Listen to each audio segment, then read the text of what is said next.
The basis of taxation, the government provides benefit to the people in the form of public service, and the people provides the funds that finance the government. So yan yung purpose. Nagbibigay ng serbisyo ang gobyerno, then in exchange of that, nagbabayad tayo ng buwis sa ating gobyerno. This mutuality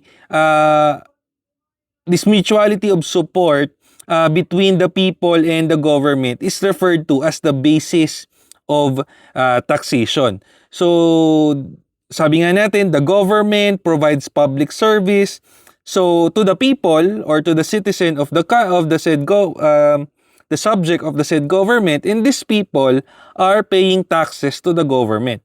And again, the government provides public service, the people then give funds to our government. So, yan yung ating basis of taxation. So, every citizen and resident of the state directly or indirectly benefited from the public service rendered by our government. So, kahit meron tayong corruption dito sa Pilipinas, somewhat or somehow, we benefited from the taxes that we paid, such as yung mga kalsada natin, yung mga tulay natin, yung mga natatanggap nating serbisyo sa mga public hospital. So, also in state universities and colleges, so basically the taxes that is collected to the Filipino people is the one was used to provide a free tertiary education to the state universities and colleges. So para makapag-aral ng libre sa kolehiyo at universidad ang mga estudyante. So dahil galing ang pondo sa kanya-kanya nating buwis, walang propesor ang pwedeng magsabi na walang karapatang magreklamo ang mga estudyante kung palpak ang kanilang propesor dahil hindi naman sila nagbabayad ng buwis. Mali po iyan. Okay? Kayong mga estudyante, may karapatan kayong magreklamo, hindi porket libre ang tuition fee ninyo, hindi siya actually libre. Binayaran nyo na yan sa mga buwis ng mga magulang nyo, mga buwis na binayaran ng mga magulang nyo. Sa bawat produkto na binibili nyo na may buwis, so galing sa inyo yan. So parang in advance nyo lang yung bayad, pero, okay, nire-reap nyo yan through free education in colleges and university. So kung may professor kayo na nagsasabi na wala kayong karapatang magreklamo dahil free education naman kayo, pakisampal sa muka. Hindi, joke lang. Yun. So bawal ang violence. Pero ang sinasabi natin dito, okay, walang karapatan na magsasabi na wala kayong karapatang magreklamo dahil libre ang tuition fee nyo. Hindi libre ang tuition fee niyo. Binayaran niyo yan in advance, binayaran niyan ng inyong mga magulang in advance sa pamamagitan ng inyong buwis. Okay?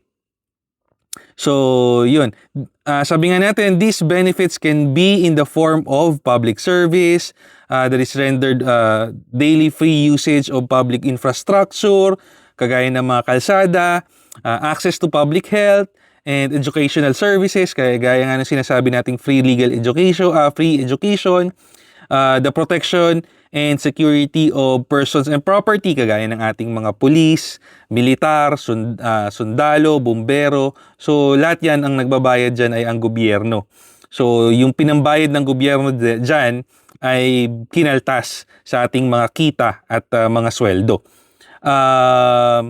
Or simply comfort of living in a civilized and peaceful society which is maintained by the government.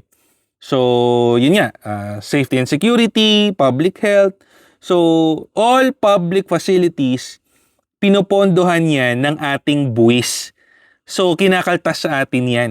Right? So, therefore, hindi porket wala tayong binabayad or libre yung mga serbisyo na yan, wala tayong karapatang magreklamo kung hindi na po provide yung tamang service. Bakit?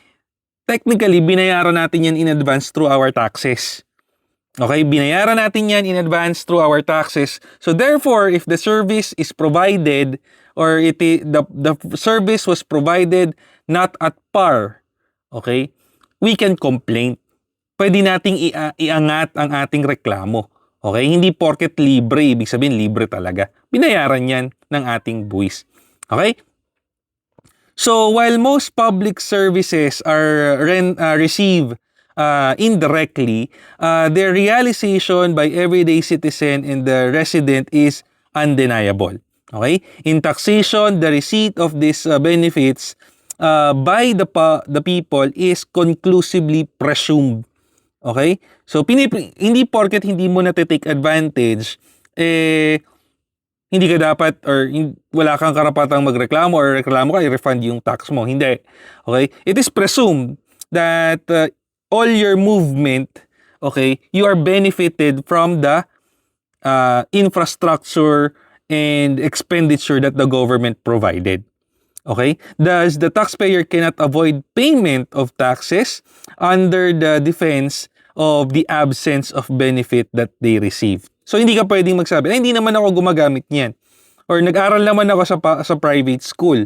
Or nakatira naman ako sa subdivision na hindi kami gumagamit ng kalsada. Hindi mo pwedeng sabihin yon as a reason para hindi ka na magbayad ng buwis. Okay? So, the direct receipt or actual availment of government services is not a precondition for taxation. So, anong ibig sabihin? Hindi pwedeng itanong mo sa sarili, sasabihin mo na hindi ko naman natitake advantage yan, therefore hindi ako magbabayad ng tax. Hindi siya prepaid. Okay? Hindi siya postpaid na gamit muna bago ka bayad. No. Okay? It is presumed that you will benefit from it. Therefore, hindi mo pwedeng i-withheld ang iyong pagbabayad ng buwis. Okay? So,